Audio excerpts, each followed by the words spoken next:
Allez, la question que l'on se pose également, c'est comment a-t-on voté côté britannique? Je pose la question à Arnaud Comte qui est en direct avec nous de Londres. Bonjour Arnaud. Alors, quel vote en Angleterre et en Grande-Bretagne? Bonjour.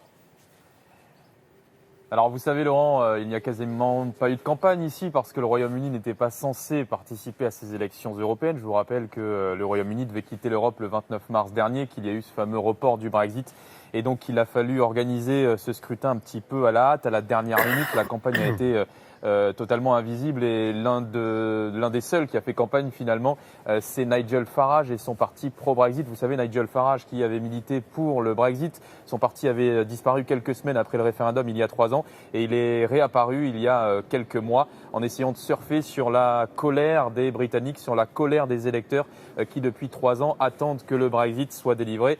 Et ça a marché pour Nigel Farage qui est largement en tête de ce scrutin avec plus de 30% des voix, 30% des suffrages.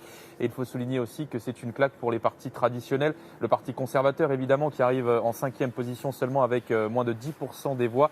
Mais également le parti travailliste qui n'a jamais réussi à se mettre d'accord sur une ligne directrice. Le parti travailliste de Jeremy Corbyn qui arrive en 3e position et qui est dépassé, c'est une surprise, par le parti centriste des libéraux démocrates, qui est aussi le deuxième grand gagnant de ce scrutin en 2e position. C'est un parti clairement europhile, qui a toujours eu les idées claires, contrairement aux travaillistes qui, je vous le disais, étaient partagés sur la suite à donner au Brexit. Alors justement, Arnaud, est-ce qu'on peut imaginer, nous, de ce côté-ci de la Manche, que ça peut changer des choses côté Brexit et puis pour la nomination du futur Premier ministre?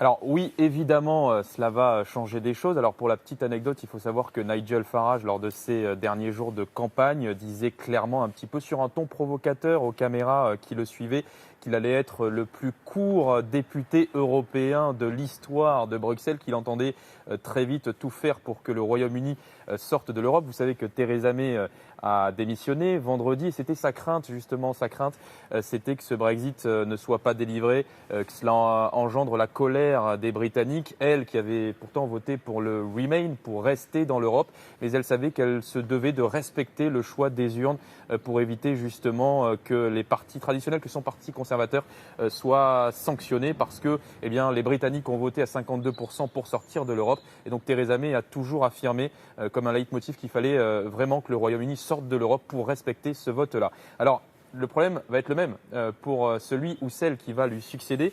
Il y a deux profils. Il y a Boris Johnson, par exemple, qui est l'ancien ministre des Affaires étrangères, qui est un Brexiteur décomplexé, assumé, qui, lui, veut sortir de l'Europe sans accord. Une sortie brutale, il l'a toujours affirmé. Mais le problème est le même pour un profil un peu plus proche de Theresa May. Par exemple, citons Jeremy Hunt, qui est l'actuel ministre des Affaires étrangères, qui, comme Theresa May, a voté aussi pour le Remain, pour rester dans l'Europe. C'est l'un des favoris, des nombreux favoris. Ils sont une dizaine à s'être présentés à la succession de Theresa May. Et par exemple, Jeremy Hunt, qui a voté pour sortir de l'Europe, a déclaré dans la presse que, il allait faire comme Theresa May, qu'il fallait absolument réussir à trouver un consensus au Parlement britannique pour enfin délivrer le Brexit, pour enfin trouver une solution, parce que évidemment, c'est une bombe à retardement dans les urnes. Et cela s'est confirmé hier soir avec ce résultat de Nigel Farage et son parti, disons-le entre guillemets, populiste du parti pro-Brexit. Merci beaucoup Arnaud, merci à vous et à vos équipes, bien sûr, pour ce direct de Londres.